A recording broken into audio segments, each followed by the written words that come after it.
Nightly News is next, and tonight Lester Holt has extensive coverage of yesterday's attacks. Breaking news tonight, an act of war. France vows revenge as ISIS says it was behind the shocking wave of attacks in Paris as authorities across America step up security.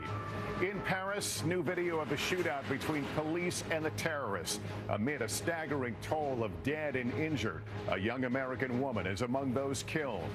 We piece together the 30 minutes of sheer terror from the soccer stadium to the restaurants and an astonishing story of survival from a woman who played dead for an hour inside the rock concert as so many hostages were massacred. Tonight, a worldwide manhunt amid the soul-searching over why intelligence agencies didn't see it coming. And now the world stands in solidarity with a wounded and grieving nation. Nightly News begins right now. Terror in Paris. This is NBC Nightly News with Lester Holt. Good evening to our West Coast viewers. In Paris tonight, shock and grief, blame, and a promise of retribution. It's been a day of fast-moving developments, and for the first time, we're seeing video of the gun battle that helped end the deadly siege at a concert hall. Police shooting it out with terrorists in the streets of Paris. The death toll from Friday's attacks is at least 129. So many of the dead are young people, including an American design student. The number of injured is over 300, many of them critically hurt. ISIS now says it carried out the assault, striking in 6 locations, and France's president agrees it was them, vowing to hit back. We know 7 attackers are dead, but the question remains this evening, how many others may have been involved? We have it all covered. Our chief global correspondent, Bill Neely, leads us off. It is an act of war, said France's president today, after a night of horror, of mass murder, massacre after massacre, not seen in Paris since World War II. And it looked like war. Bodies on the streets, terror in the air. ISIS claiming it today, warning of more to follow a night that began so differently. Live soccer, France against Germany, millions watching on TV, when suddenly an explosion heard across France. A trail of terror had started. From the National Stadium, targeted by 3 suicide bombers, to bars and restaurants where dozens died, 19 in one alone, to the concert hall where 89 were killed. It all took less than 30 minutes. 9:20, after the first explosion at the soccer match, the French president was evacuated. When the fans left, they defiantly sang the French national anthem. 2 of the suicide bombers blew themselves up just over here while fans were drinking during the game. The big question is why the bombers didn't attack earlier when 80,000 people were pouring into this stadium a half hour earlier. One suicide bomber tried to get through with a ticket, one report said, but was stopped, then blew himself up. 9:25, and outside a city centre restaurant, carnage. It's where Charlotte Brayo thought she would die. All of a sudden there were huge gunshots. It sounded like fireworks, just like bang, bang, bang, bang, bang through the window. 9:36, another attack at a bar where those 19 people were killed, sprayed with gunfire. Then 4 minutes later, terrible scenes nearby. Gunmen stormed a rock concert by the American band Eagles of Death Metal. Young people shot fleeing, stepping over bodies on the ground. One woman clinging to a window ledge, a badly injured man being dragged away. Inside, Julian Pierce played dead, then ran for his life. They were not stopping. I mean, they were refueling the guns, they were reloading the guns, and they were very heavily armed. And what struck me when I looked to one of the terrorists was how young he was. We spoke to Helen Wilson from New Orleans, who was injured and cradled her dying friend. She says the gunman deliberately targeted people in wheelchairs who were near the stage. Dozens escaped onto the roof and were rescued. French SWAT teams finally storming the hall. 2 gunmen blowing themselves up, a third shot and killed. And this may not be over. ISIS said there were 8 gunmen, 7 are dead. Police here now hunting that 8th man and any other possible accomplices. President Hollande is vowing revenge on ISIS. France, he says, will be merciless. This is a city and a country braced for more trauma. Lester? All right, Bill Neely, thanks. NBC News has learned the name of 2 of the 7 terrorists who were killed, and we have new information on the clues they left behind. Some told in chilling detail from survivors, like one woman we spoke with who hid under a dead body for over an hour as the carnage unfolded. NBC's chief foreign correspondent Richard Engel went to meet her. Much of what is known about the men who carried out yesterday's massacre has come from survivors. We met one of them today, mother of 2, Teresa Seed. She had gone to see a rock concert and found herself at a shooting gallery. They rushed in shooting, screaming, and just, it was just shooting automatic and like single shots into the crowd. To survive, she hid under a body. I was next to a guy that got shot in the head that fell on me, so I was covered underneath his body. And then did you pretend to be dead? Yes. Were you covered in blood? Yes. For an hour and a half, she listened to the killers. Could you hear what they were shouting? They said at the very beginning something, they mentioned Syria. The gunmen spoke French, but said they were doing it for Syria. Syria, of course, is where ISIS has declared its Islamic State, and France is a member of the coalition that's been bombing it. In a statement today, ISIS said the attack was revenge. Let France and all the nations following its path know that they will continue to be at the top of the target list for the Islamic State, and that the scent of death will not leave their nostrils as long as they partake in this crusader campaign, the statement read. ISIS has now gone far beyond its Middle East strongholds and delivered a complex attack in the heart of Europe. Paris, the most beautiful city on the face of the earth, completely put into chaotic disarray by 7 individual attackers with simple automatic weapons, hand grenades, and suicide vests. It just shows the complexity of the threat we face. A French prosecutor said today 7 attackers are dead. They all wore vests with explosives, and at least one has been partially named by authorities. Ismail M., French, born 1985, known to authorities, but with no record of terrorist activities. A Syrian passport for Abdul Abak B was found near another terrorist. A Greek official said the passport was registered last month on a Greek island, part of the refugee route from Turkey. A U.S. counterterrorism official told NBC News it could take days or weeks before the identities and, crucially, the affiliations of the attackers can be traced. And already some of those connections are being investigated. Today, French police arrested the father and brother of one of the attackers. And Lester, a top security official in this country said that what happened in Paris could be just the start of a new wave of international level attacks by ISIS that could also target the United States. Lester? Unsettling thought tonight. Richard Engel, thank you. We have a clearer picture of what is nothing short of a staggering loss of life in Paris. It's being marked at memorials like the one you're looking at here live. People, even in the wee hours of the morning, coming by, leaving their tributes and remembrances and reflecting on the terror that has visited their city. An American college student from California is among the 129 people now confirmed dead.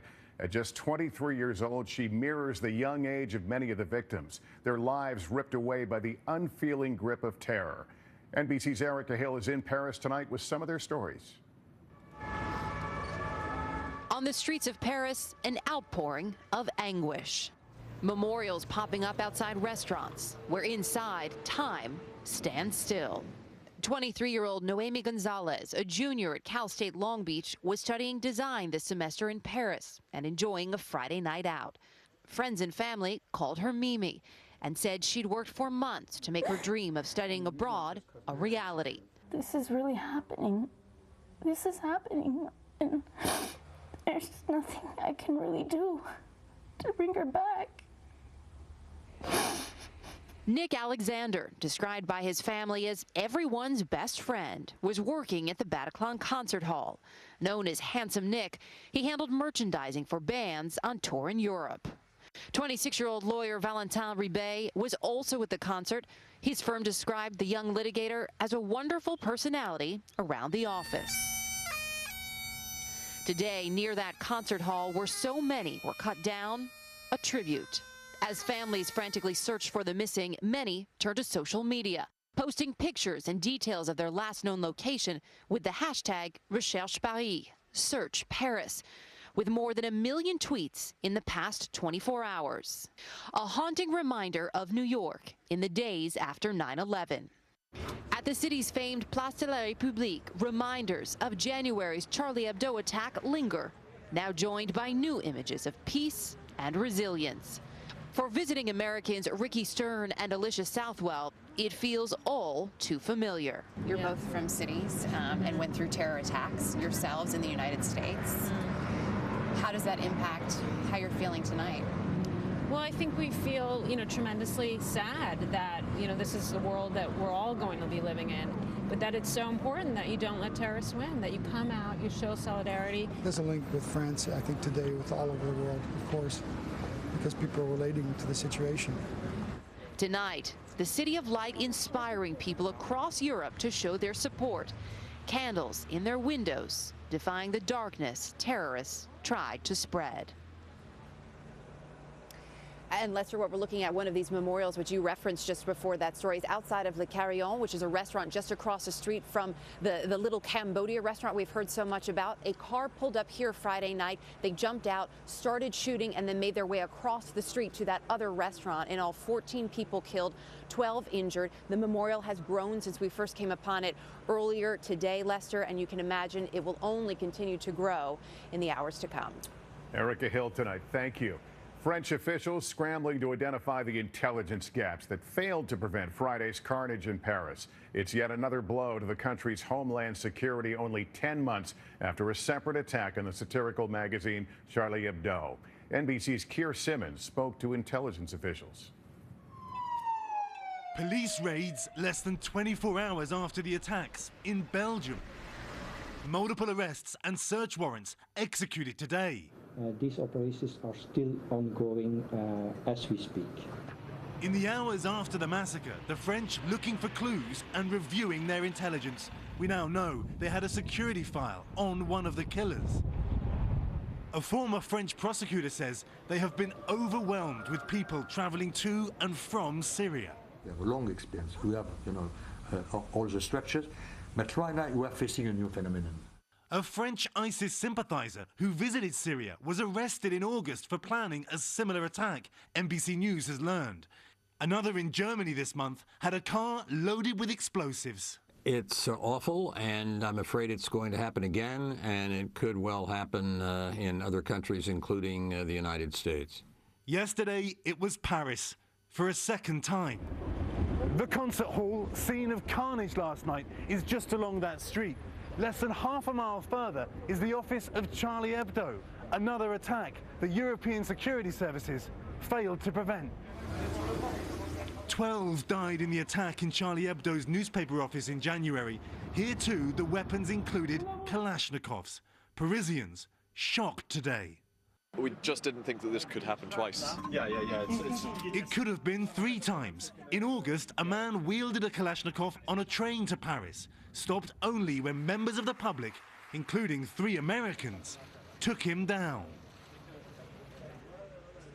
And that's tonight, a Greek security source tells NBC News they believe 2 men connected to the attack traveled through Greece, one in August, one in October. Europe already faces a huge refugee crisis. This will only heighten the concerns. Lester? Keir Simmons tonight in Paris. Thank you. President Obama discussed the massacre today with his national security team ahead of the G20 summit in Turkey, where ISIS is expected to top the agenda. Many wondering now whether the attacks in Paris will be a game changer in the U.S. approach against the terror group. NBC News national correspondent Peter Alexander has more on the White House response. Now en route to the G20 summit in Turkey, just a few hundred miles from ISIS's stronghold in Syria, President Obama faces an urgent dilemma. What's the U.S. response? This is an attack not just on Paris, it's an attack not just on the people of France, but this is an attack on all of humanity. After synchronized attacks across the capital of America's oldest ally, the president's under pressure to launch a more aggressive military assault against ISIS. Huddling privately with national security advisors at the White House today, President Obama's been reluctant to concede America's current strategy isn't working, speaking reassuringly just hours before Friday's attack about stalling the growth of ISIS on the ground in Iraq and Syria. I don't think they're gaining strength. What is true is that from the start, our goal has been first to contain, and we have contained them. Over the last year, guided by a president who vowed to end the wars in Iraq and Afghanistan, the U.S. has been dragged deeper into the fight against ISIS. First, sending advisors to Iraq, then launching airstrikes in Syria, and just last month announcing up to 50 special forces would go to Syria to advise and, if needed, carry out dangerous raids like this one. Today in Vienna, Secretary of State John Kerry and other world leaders agreed to seek progress on establishing a ceasefire in war-torn Syria, trying to refocus on the shared goal of eliminating ISIS. If ISIS is responsible for the Paris attacks, a U.S. official says it would be a game changer. The world's most brutal terror group expanding the battlefield well beyond its borders. What will the president do? More involvement means more risk. The difference between 10,000 or 20,000 troops in the region, that's a military option. That's not going to prevent things from happening like we've seen this week.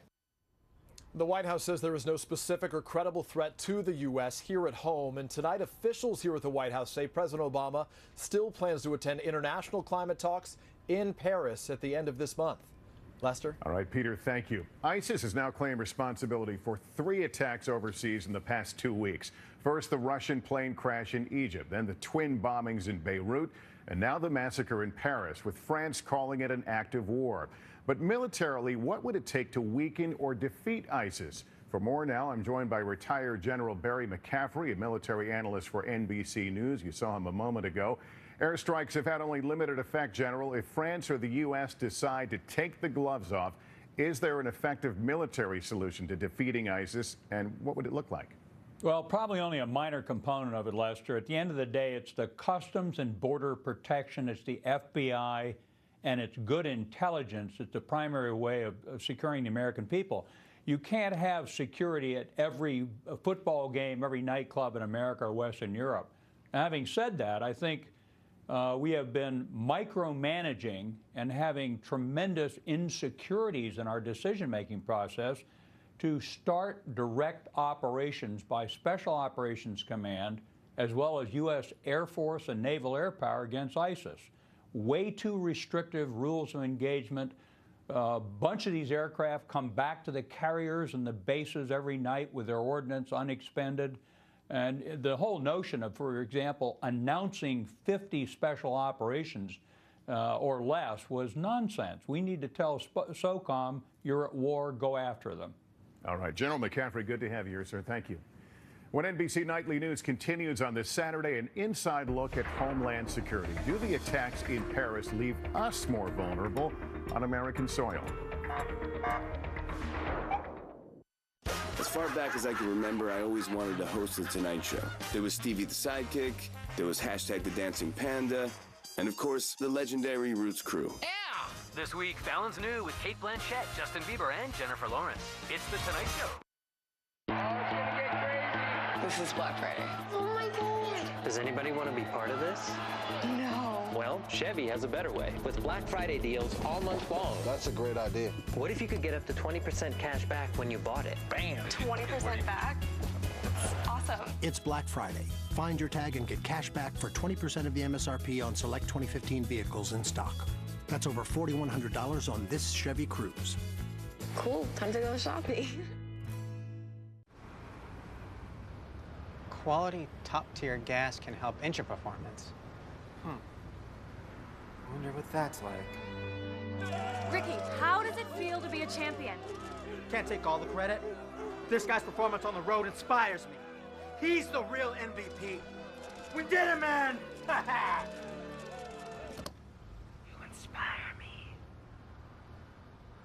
Arco, quality top-tier gas for less. In its claim of responsibility for the deadly attacks in Paris, the Islamic State said any country that tries to fight its advance will become a target. That pointed threat raising new questions about our homeland security and if we are now more vulnerable. We get more from our justice correspondent, Pete Williams. In New York City's crowded Times Square today, police deployed teams of heavily armed officers, a show of force meant to deter and reassure. In other big cities, police chiefs put out more officers and told them to be extra vigilant, echoing concerns of many. Could it happen here? I think we would prepare ourselves as much as we can, but it's still a little scary. They're so random. You can't plan your life around it, or else they're achieving what they want to achieve. Extra security, too, where large crowds gather. The National Football League urges fans not to bring bags to Sunday's games, but if they must, only small, clear plastic ones. There's more security at French government sites in the U.S., like the French embassy here in Washington, where people have been leaving flowers, showing their sympathy and support. The FBI ordered agents to step up surveillance of terrorism suspects, with investigations already underway in every state. But many police officials say, as horrifying as the Paris attacks are, the big change in police strategy came in 2008 after the coordinated bomb and shooting attacks in Mumbai, India.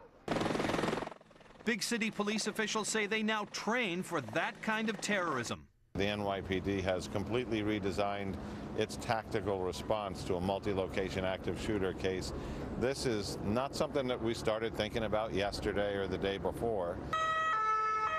But Paris raises another big worry. Did the attackers communicate in a way that police cannot track? The FBI warns that ISIS recruiters are directing those who respond to their tweets to use popular applications that encrypt a message as it's sent and don't unscramble it until it's received, impossible for the government to monitor even with a warrant. We cannot see what's being said between that ISIL recruiter and someone who would kill where they are. This is a big problem. It is an illustration of the problem that we call going dark. Tonight, U.S. officials say they're urgently checking to see if any of the Paris attackers were in touch with people here. So far, they say no sign of that, and the FBI is sending a small team to Paris to help chase leads. Lester? Pete, thank you. When we come back, symbols of solidarity, how the world has come together to honor a grieving Paris.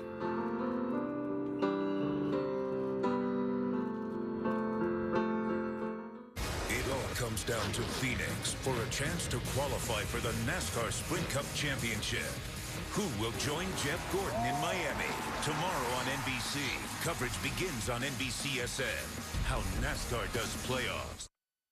At El Pollo Loco, we challenged our grill masters to create our tastiest bowls ever, like our fajita with peppers and onions, and our unwrapped whole wheat burrito with hand-sliced avocados and fresh pico. When grill masters are inspired, delicious things happen. New Grill Master Pollo Bowls at El Pollo Loco. It's the Ortho Mattress Veterans Day sale, and it's only at Ortho Mattress. Our best-selling Ortho and Beauty Rest mattress sets are now 50% off. And visit any one of our over 65 locations and get 3 years no-interest financing. For a limited time, Ortho Mattress will pay the sales tax for you. And remember, Ortho Mattress has the biggest selection at the lowest price. It's the Ortho Mattress Veterans Day sale, and it's only at Ortho Mattress.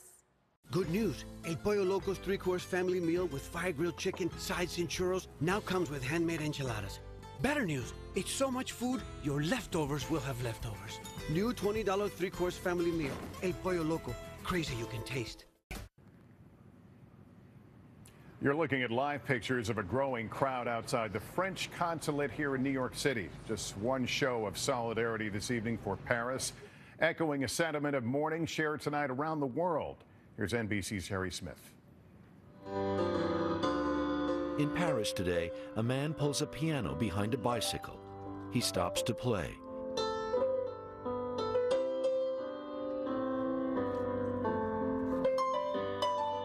He's just yards away from the music hall where so many died last night. The song, Imagine, by John Lennon. The grieving has begun as Parisians realize that what happened last night was no nightmare. Their hearts, our hearts, are broken. Lennon's song yearns for a day when the world will be as one, And in the hours after the attack, the world showed its solidarity with the French. A hockey game in Washington. The World Trade Center. From Dallas to San Francisco. From London to Canada. Shanghai to Sydney. The colors of the French flag burned bright. On Facebook, profile pages turned blue, white, and red too. Millions of postings praying for Paris, including Pope Francis. On a college football Saturday, Army made sure to respect America's first ally. It was the French, after all, who sent weapons and money and men to join America's revolution. And in USA Today, Lady Liberty looks ready to return the favor. This afternoon at Lincoln Center, Placido Domingo led the Metropolitan Opera's orchestra and chorus in the French national anthem. It gave us chills. Vive la France. Yes, long live France. Compassion that knows no borders. Harry Smith will be right back. No more games. I can't go to jail. Sometimes the right decision isn't in the book.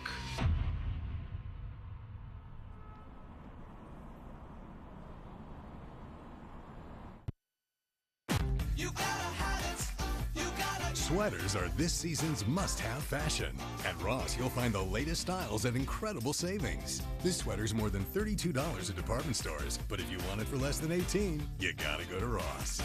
Innocent lives caught in wild pursuits. They had to amputate 75% of his arm. Why victims are left chasing justice. Why are they going to try to endanger somebody else's life? NBC4 gets answers to chase or not to chase. Monday at 11 on NBC4. The bigger, badder, bolder NBC4 I-Team. 3 powerful investigators fighting for you. Exposing ripoffs and cutting through red tape. NBC4, who said there's no I in team.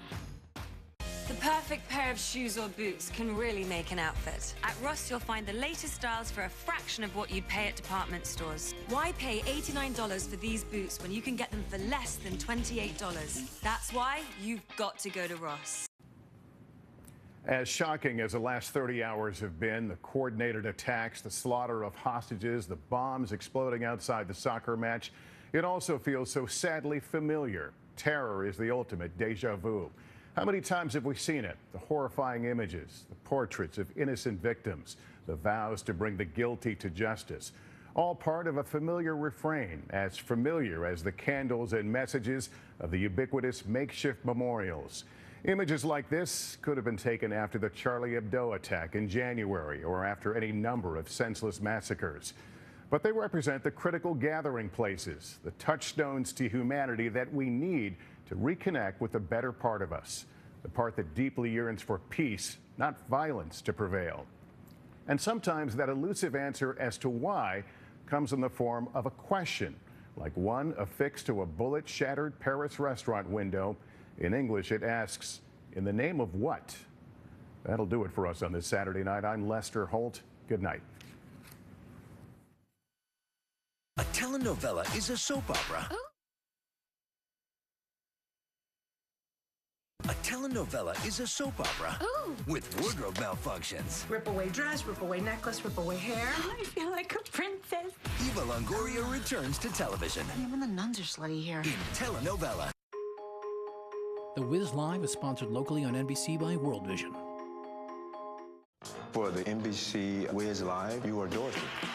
When I got the news, I was just like, oh my gosh. An all-star cast. Queen Latifah, Mary J. Blige, Neo, David Allen Greer in The Wiz. Live December 3rd on NBC.